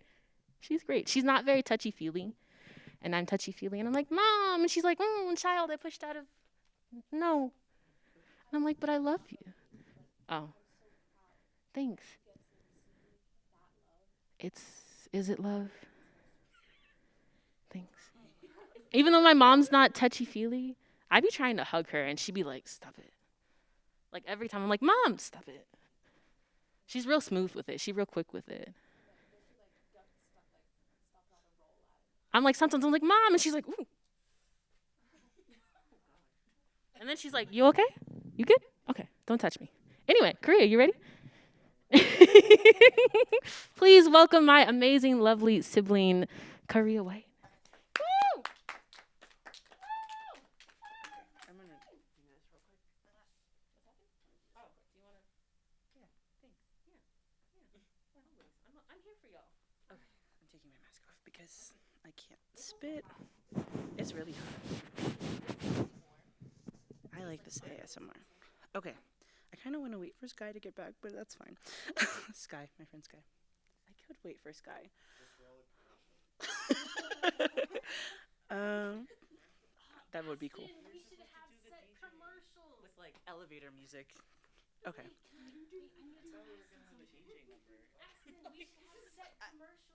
I don't know what to do with my body either. Wait, we should have Sacred Voices commercials. We should like record them, and then like when like poets don't know what to do, like it's like commercials. Yeah, I'd love to do that. Y'all should give us money so that we can have commercials. You can donate to us on Venmo at Sacred Voices because this shit ain't free. It's not free. We have to pay our performers. We have to pay the facilitators. We have to pay for the commercial that I really want to do. And then we have to pay me and Aston. And I'm just, please pay us. We live in a capitalist society that money runs everything. And we don't have money. Give us money. Aston told me before Aston was like, you have to be mean. And I'm like, okay. This is me being mean. I'm a Leo sun, Cancer moon, and Scorpio rising. Give us money. Anyway. You say so scary. Are you patronizing me? Okay, Aries. Are you ready to come on the mic? Okay. I really want a commercial, y'all, so give us money. At Sacred Voices on Venmo. Do it. We have a Patreon. Patreon.com/Sacred Voices. You would think for a co-executive director I would know this stuff, but I don't. Okay. I was like, for a second, I was like, am I going anymore? Like, is that like, do I get the mic taken away from me? No. What are you? What are you? Is you an earth sign? Because don't speak if you are an earth sign. Do not speak. Do not. I know. Anyway, I kind of get sad that like old shit doesn't get like the same hype as like new shit. Because you know how everyone says like new shit, right? Like I like old shit. So I'm gonna read. That's exactly what I was thinking. Yeah. Okay. Y'all just like took it and ran with it. Okay. Cool. So I actually wrote 2 new pieces today. I'm gonna do 2 covers and then 1 piece that's old because yeah, I'm like feeling really out of my body today, which is really fun. So this old piece that I have is about the angry black woman. It's kind of a piece about misogynoir, and it goes into the different tropes of black women. So this one is about the angry black woman. My mother tells me that this body will kill me if I live long enough to see it. That beautiful is not synonymous with valuable, that my proximity to marigolds will not keep me safe. When they say you are lovely, this means they are waiting to pick you.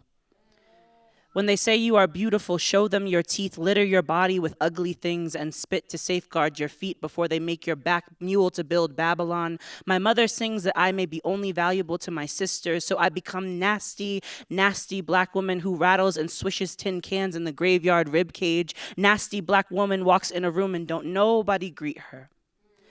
Dances in subways where her protectors rather slash her throat. I hope she keeps the bees in her esophagus.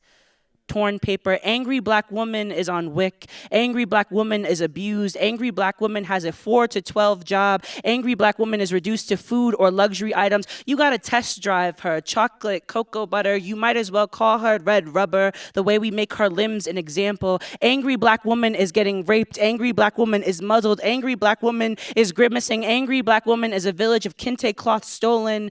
Angry black woman don't even know her last name. My last name is White, as if it's some kind of sick joke that I am never whole. Nasty black woman wants to be seen. Nasty black woman wants to be heard, not touched. If coldness is the way that I preserve my heat, if barking is the only way you don't step, then so be it. So that's that. That's that first one.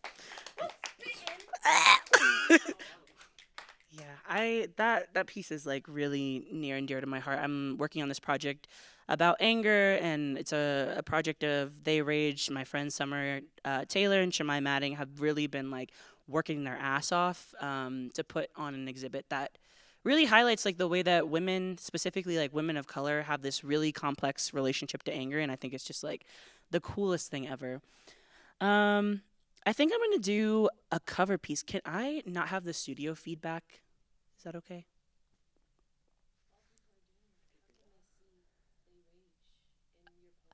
So They Rage is gonna be August 27th from 6:30 to 9. You can follow me on Instagram at I am Korea IAA. Oh my God, I can't spell. IAMKARIA. Look, you said my name with a C, so it's fine. It's fine. We're fine. We're good. We're good. We're fine. We're fine. Everything's fine. Everything's fine. We're good. I think I have a link in my bio there, but there's also like a post that I made. So yeah, just like hit me up if you want to come. I'd love to see you. Yeah, cool. Let's see if I can stall because I think the the doorbell is ringing and my friend's here. Let's talk about Dev. Give me a topic. This.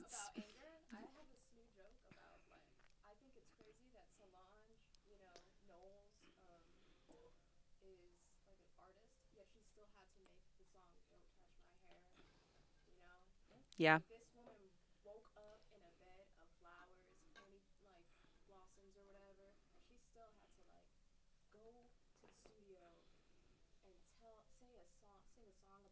Mm-hmm.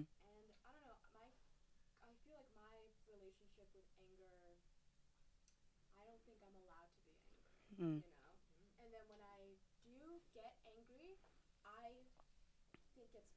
Mm-hmm.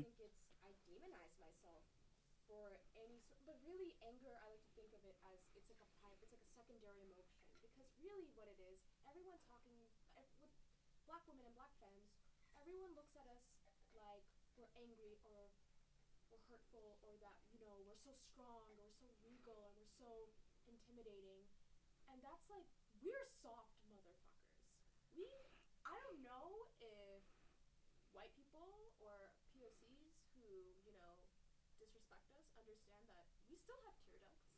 We still cry. Things still affect us, just because you saw these images of, this black, you can't hear anything? Whatever. We're just having a full-blown conversation. I don't know. I'm down to give you the mic. Oh shit! I'm gonna need a mic. This is something It's the people's I've mic. honestly. It's the people's mic. I have started to consider like actual like this is why I got into like I guess art as a kid was because it was the only way for me to express any sort of anger, and I found that like at Boulder, unfortunately because I stammer and all these things, I have been stereotyped as a coon, and it's totally okay. That's fine. Not really. I do want more black friends. I really strongly want more black friends because the thing is that after I've lived in different states, I feel like I understand the leeriness and the perverse nature that like that our anger and our humor and everything is just like co-opted, and like when I'm angry, people laugh at me. And then I took it to a point, I was like, well, maybe I should just start writing comedy since it's so fucking funny, Or, like, when I cry, it actually I noticed that it made other people uncomfortable. And so I was like, okay, maybe I need to stop crying in front of people. And then I kind of realized I was bottling all these emotions up during, just these past couple of years up. And then this summer, I took a big break from Instagram, like for 10 weeks. I know. I did not miss Instagram. This is a hellhole. Please don't be on this site. It is disgusting, and I already want to like go away from it. But I have screenwriting competitions and like stand up to plug. And unfortunately, if you want to be a public figure, if you want to do public things, you have to have Instagram or whatever. And it's just like it's a catch-22.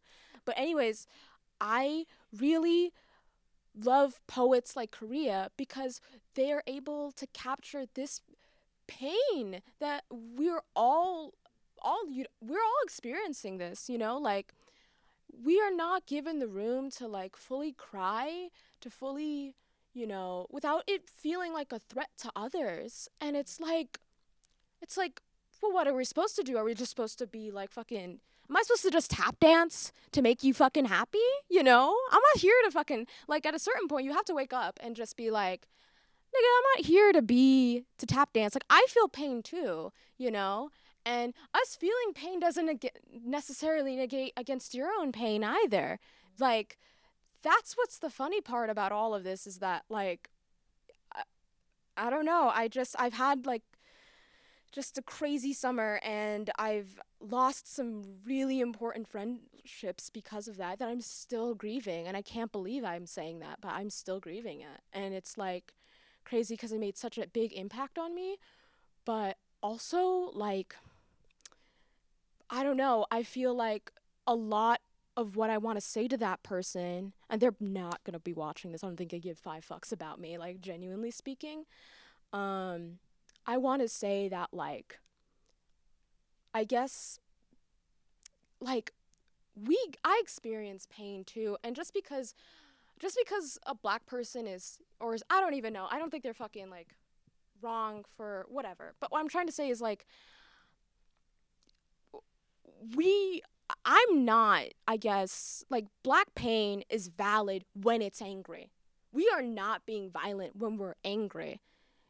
And you need to ask yourself why you feel so threatened, frankly. You need to ask, like, people need to ask themselves why they feel threatened when they see riots on the street.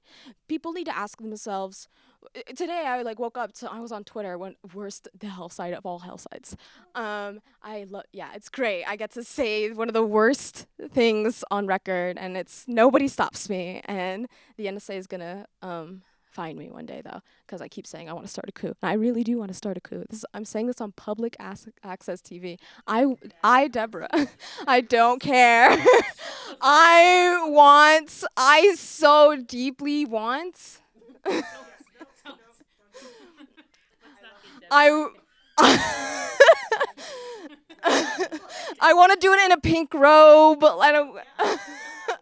Just I want it to be different, not like the Kim Jong Il style. Want to be like, hello, hey guys. Yeah. I don't even know what this was, but basically, I saw Lizzo. Everyone was getting mad at Lizzo because they were like, she's a mammy. I'm like, this bitch also wakes up, y'all. Like, this bitch wakes up. She, feels feelings, to suddenly say that this person is like an industry plant and to call her this awful name, one of the worst things you can call another black person. That's a bad take.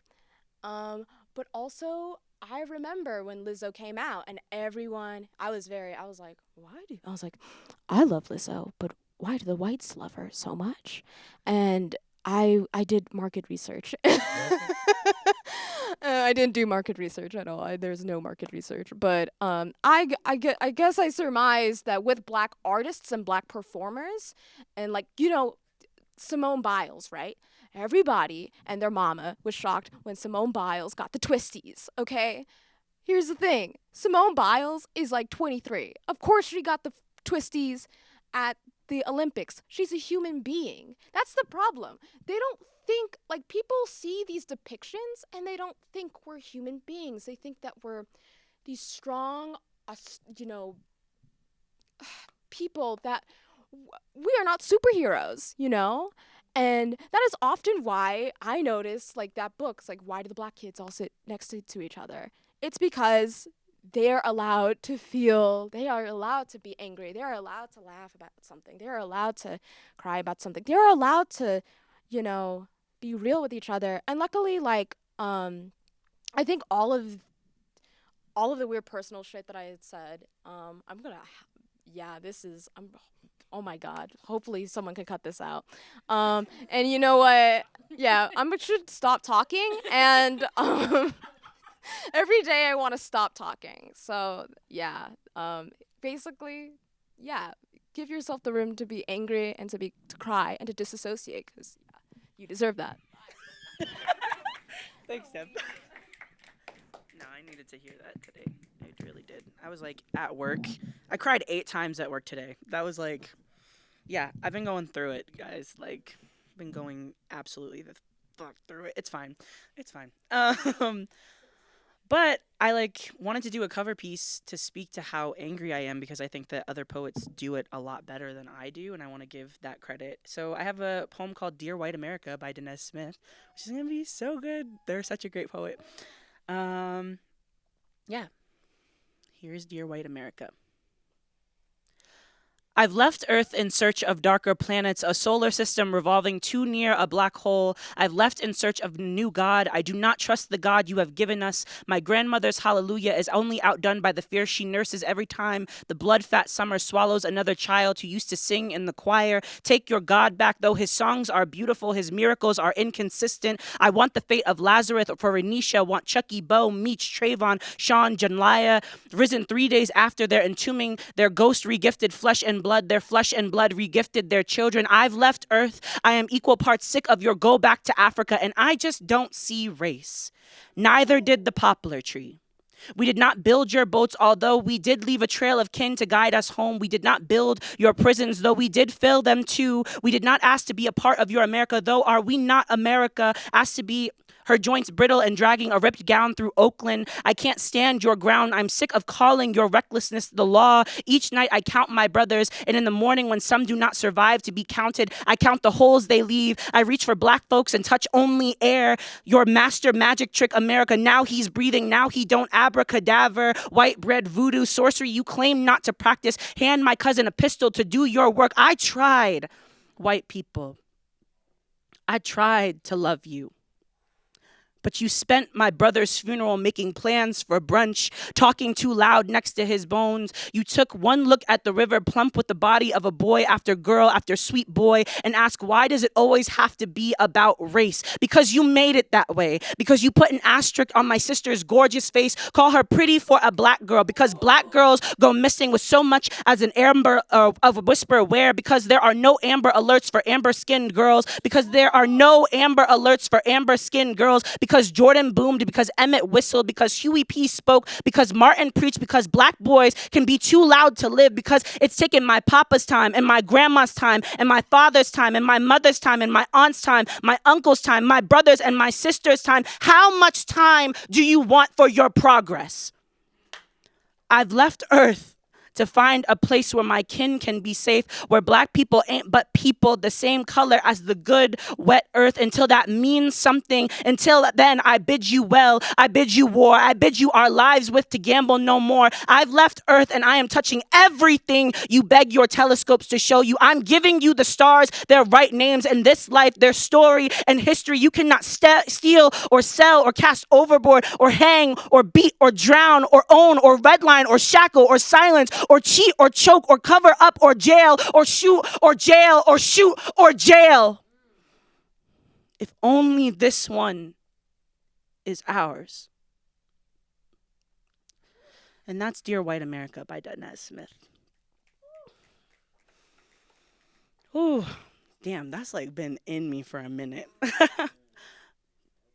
Thank y'all for holding. I love poetry. Like, thank you so much for holding the space for people that are at home, holding space. Like, poetry has saved my life like more than once, and that is like not an exaggeration. I was telling a couple friends the other day, you know, Donovan and I, when we had Shades of Honey, which is an open mic that we put on at the University of Colorado Boulder, it happened in October 2019, and that following month in November, that was my second suicide attempt. And I remember Donovan, you know, coming to the hospital. I was in the psych ward at the time, being very vulnerable here.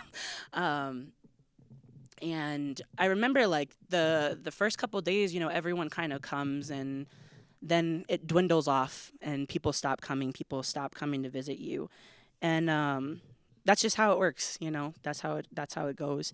And I remember Donovan like sitting there amongst like some of our friends at the time, and he had, you know, told me about Shades of Honey, and he's like, you know, look, you have so much more to do with this. And so whenever I'm like getting down on myself, whenever I feel like I don't want to be here anymore, I'll whip out my notebook, I'll whip out my journal, I'll whip out my notes, and I'll just like start writing. And sometimes like not finishing a poem is the best way to like keep yourself living, because it's like, oh, I gotta finish that piece like in my notes app. And so yeah, I don't know really what I wanted to say with that, but I hope that that resonates with somebody, because I know that it saved me more than a couple times. All right, we good to keep being sad? Is that cool? Can we keep being sad? Cool. Yeah. We love consent, so that's not cool. Like we don't have to. I don't know if I have any happy poems today. Thanks. Appreciate it. I love that. I'm going to use that from the now on. Yeah. The world is my oyster. Okay. Let's see. Which one do I want to do? All right, we're going to end on a cover because my stuff's pretty sad. But I named this one. I wrote these two new pieces today at work. So please, like, I was on the clock. I work at Shop It Matter. It's a radical bookstore. It's really cool. You guys should come visit me on Fridays because that's when I work. So I titled this one, A Day Whom I Do Not Know and I Imagine Is Very Far Away.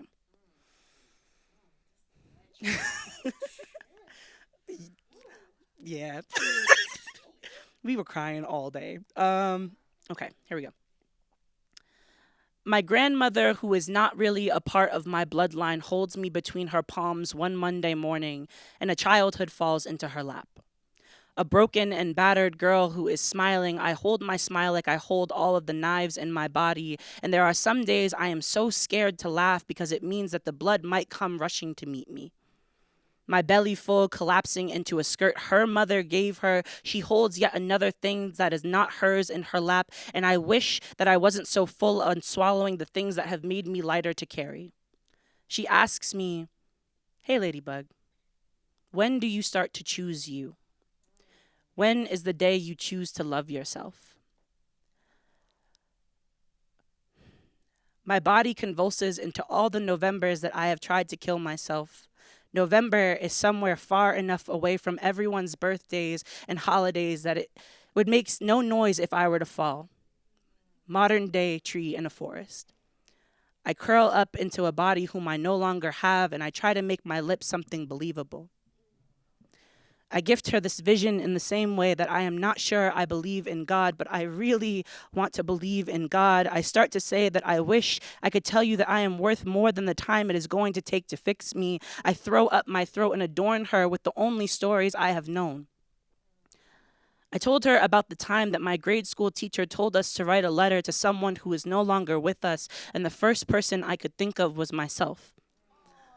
Floating in between the hands of so many men that by the time I was 10, I stopped believing that I was worth saving. Though I know she is looking for something hopeful, I say, the day I choose to love myself, I imagine there will be music inside my head again for the first time in many years.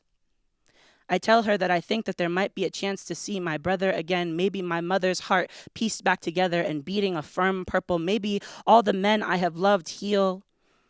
There has to be more colors than this. Surely there are more words to say things with. Maybe I could eat without thinking about how my arms triple in size in the mirrors I look in. Maybe I could believe I am worthy. Maybe I want to live for the next 12 hours. And just like God, this wish becomes a good maybe, and maybe, and maybe may I find the rest I refuse to give myself. I tell her that maybe there is a tomorrow, and this faith, this blindness, this body is the only thing I can give her today.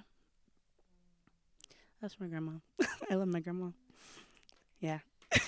She came up like one Monday, like she just heard it in my voice. I had called her and I was like, I'm just not doing well. And, within 30 minutes, I think it was like actually 25, she like got up to Boulder and just like held me for, an hour. And that's like not something that I really got when I was younger. I know my parents love me very much. I know that they have sacrificed a lot for me, but there are some things that like just get passed down through trauma, and the ways that our moms can't hold us sometimes are the ways that their moms couldn't hold them. And so I hold like a lot of grace for the person that my mom couldn't be, who I needed her to be. But this one's to my mom, if we're gonna like just keep it going.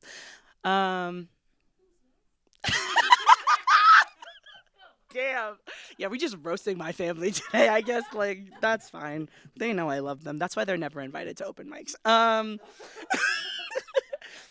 Yeah, no, for real. I'm like, yeah, I don't want you to see me like that. Okay, so this one I titled like a letter to my mother, but prefacing it, I wrote it this afternoon.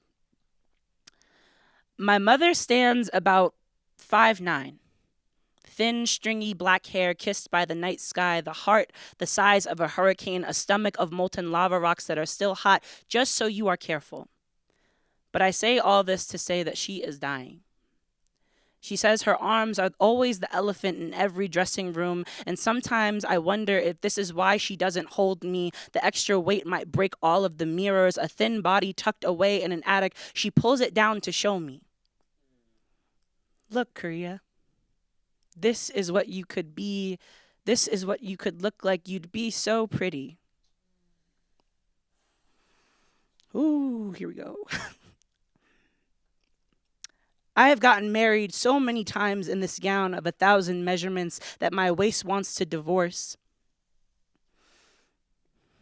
My feet stride towards a smaller frame that I am sure would bring her some form of pride. I have denied myself so many meals, hoping that the refrigerator door closing might also turn the light off inside of me. She is no longer the picture she holds on to. She is no longer thin, and I have never been the picture she smiles at. I remind her too much of the attic she visits, that I am the embodiment of a big body in front of her, a reflection and something she must talk to.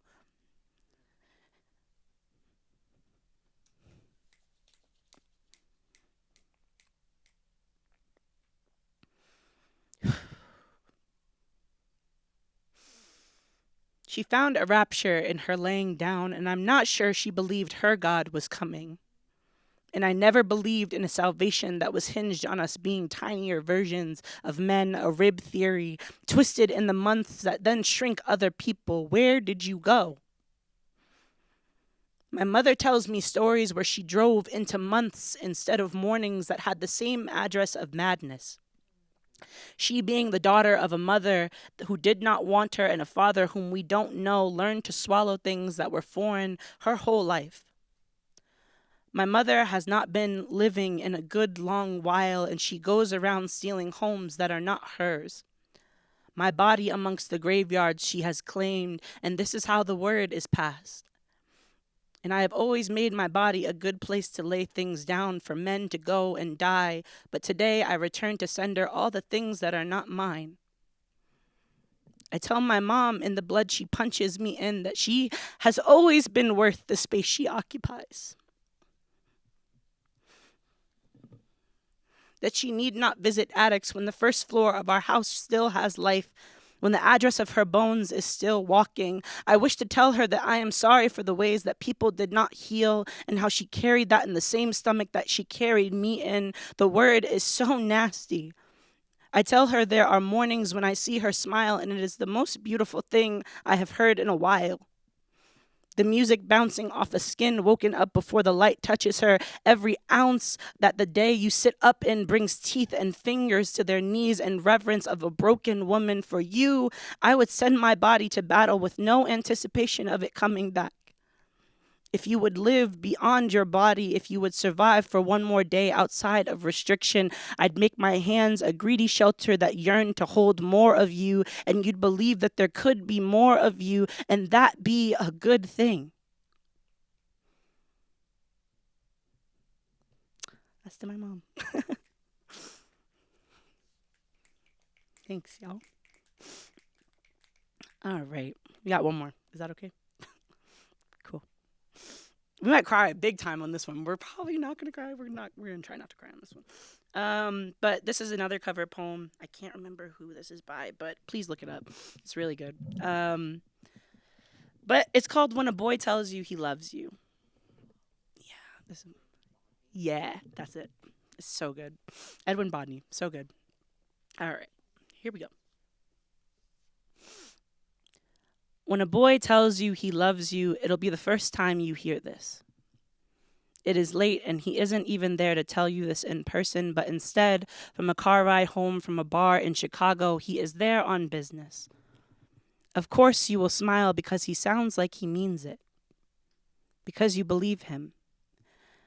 Because a boy has never handed you those words like crushed blackberries in the palms of his hand, firm, young, full, waiting to taste sweet with you, his arms creeping vines, begging to touch the sun in your face, saying, here, take everything I have ever touched to be closer to you, his breath waiting to be folded into a love note passed in between the nape of your neck and his front teeth. He will remember the time you told him you felt safe in his mouth, and he will never grow hungry. Just distant. When a boy tells you he loves you, you will hear music, the voice of your past lovers dancing up your throat, your stomach, and after hours cabaret still waiting on the last call. That was when you learned that when a boy says he loves you, he means I am getting ready to be inconsistent with you. This boy will tell you that he loves you not long after you waited 2 hours in front of a cocktail lounge. Patience is something you were working on, but no, not for him. When he asks you to tell him that you love him back, you will be in a car in the parking lot late night diner. You will watch the words fall into your lap like spilled glass of white wine. You will remember the day your courier pigeon heart got lost in the wind because that was a message you did not know how or where to carry, and one by one the boys have fallen silently as the birds do. So eloquently they used to speak until I asked the questions that broke them into ghosts, that bled me into a corpse with so many questions of my own for the soil, but their tongues do not know simple, the things I should be hearing, the things will make us living men in this lifetime of insatiable yet dying lovers. When a boy tells you he loves you, only to become silent like a folded sheet of tissue paper, not wanting you to decrease him into the truth, do not crack your face in the fullest crescent moon at the tapered bottom of a blackened sky. He never meant any single word of it. He is just a boy. Remember? He is just another silly, sad boy. Thank you.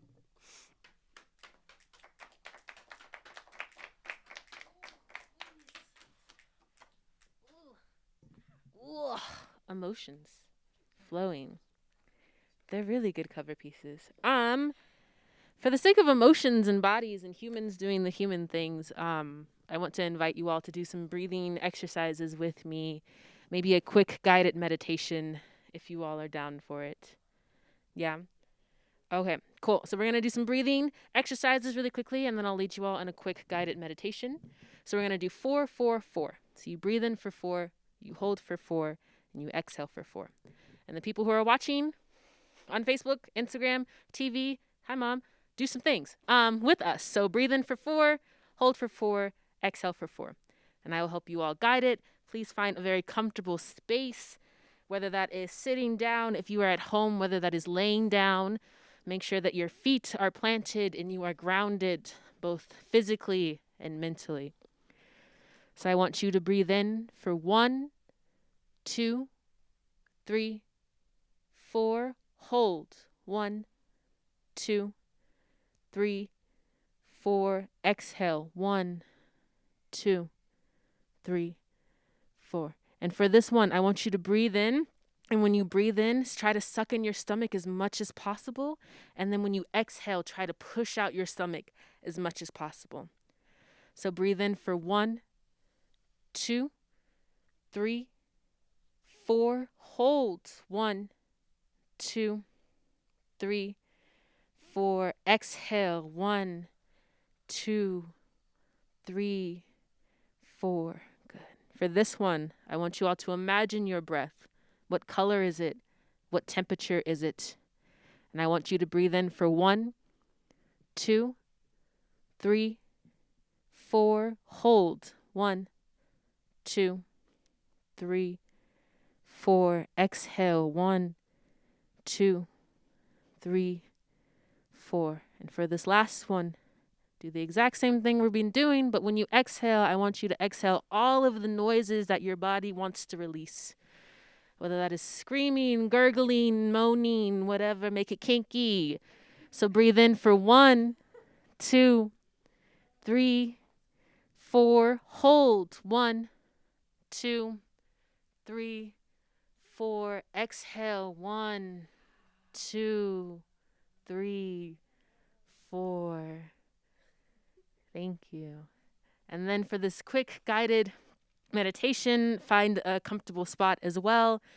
I'm going to take this mic off from the stand because I like to walk around when I do these guided meditations. Call me Oprah Winfrey. You know, she carries around avocados because she has an avocado orchard, and she just doesn't care about other avocados. Anyway, guided meditation. It's fine. It's cool.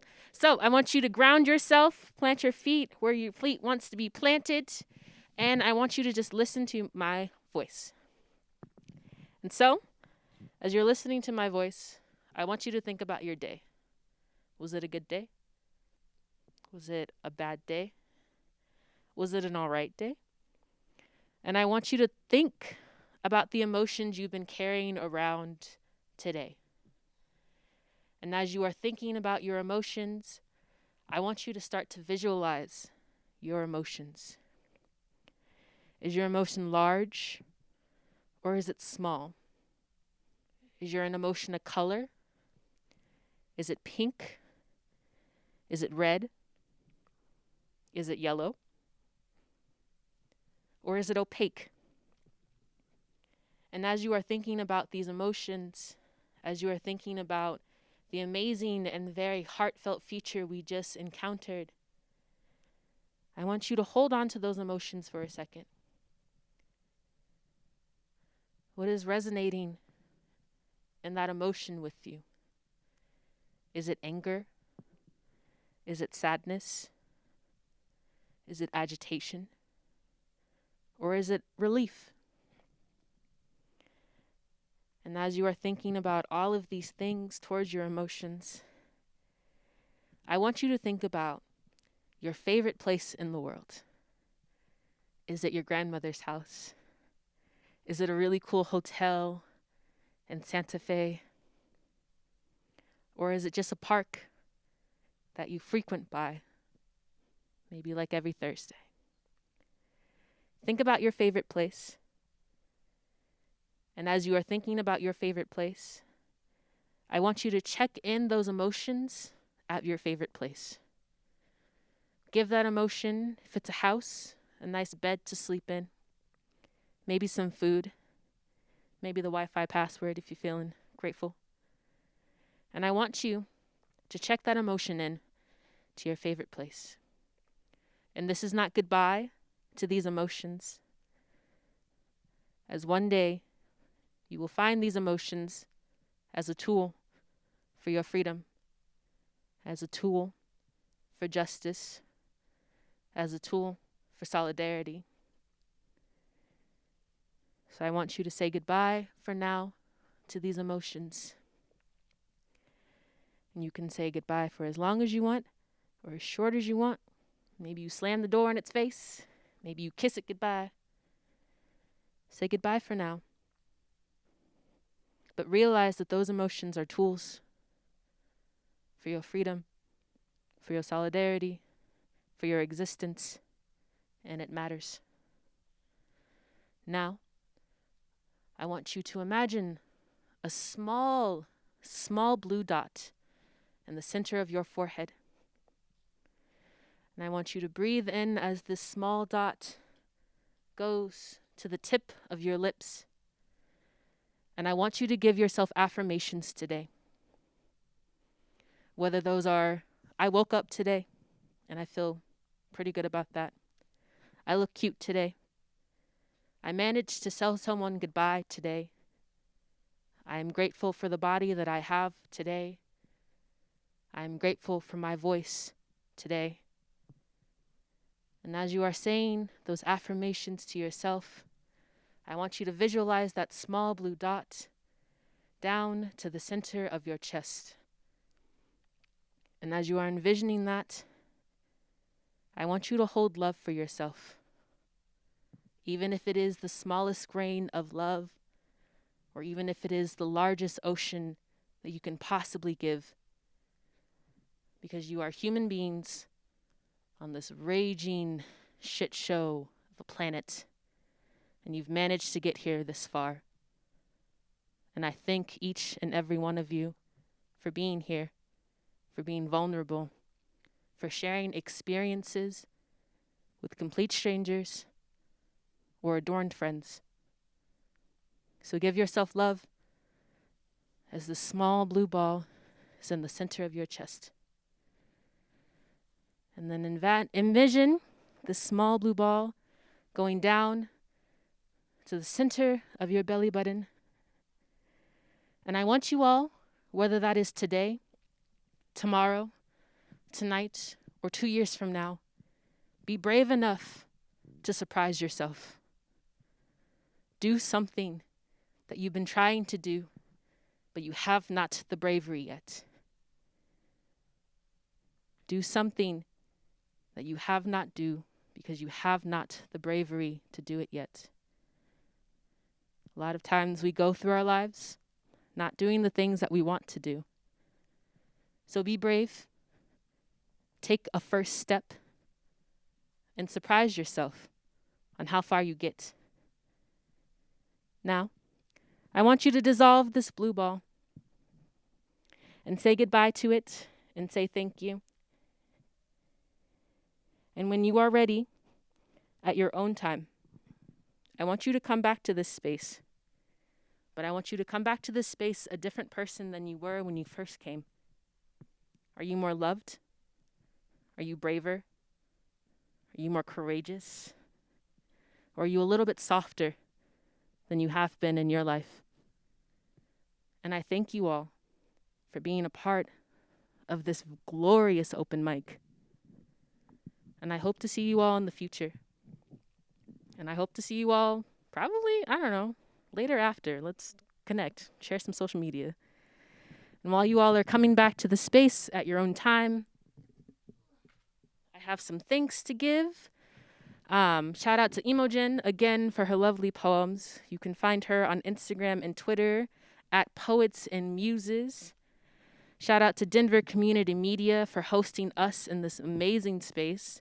They have a grand opening coming up September 15th, 2021, 11:30 a.m. to 2:15. I will be there. Come say hi. This amazing people who work here will be there. Please come and thank them for all the wonderful things that they're doing for these communities. And if you want to give thanks to Sacred Voices, you can Venmo us, because we need money, at Sacred Voices on Venmo. If you want to be a patron, we're trying to get some things going on. So you can go to patreon.com/Sacred Voices. My name is Brianna Hill. My name is Bree Hill. Thank you all so much for coming to Sacred Voices Open Mic. We have open mics every second Friday of the month. I think I did that right. I think Aston will be proud.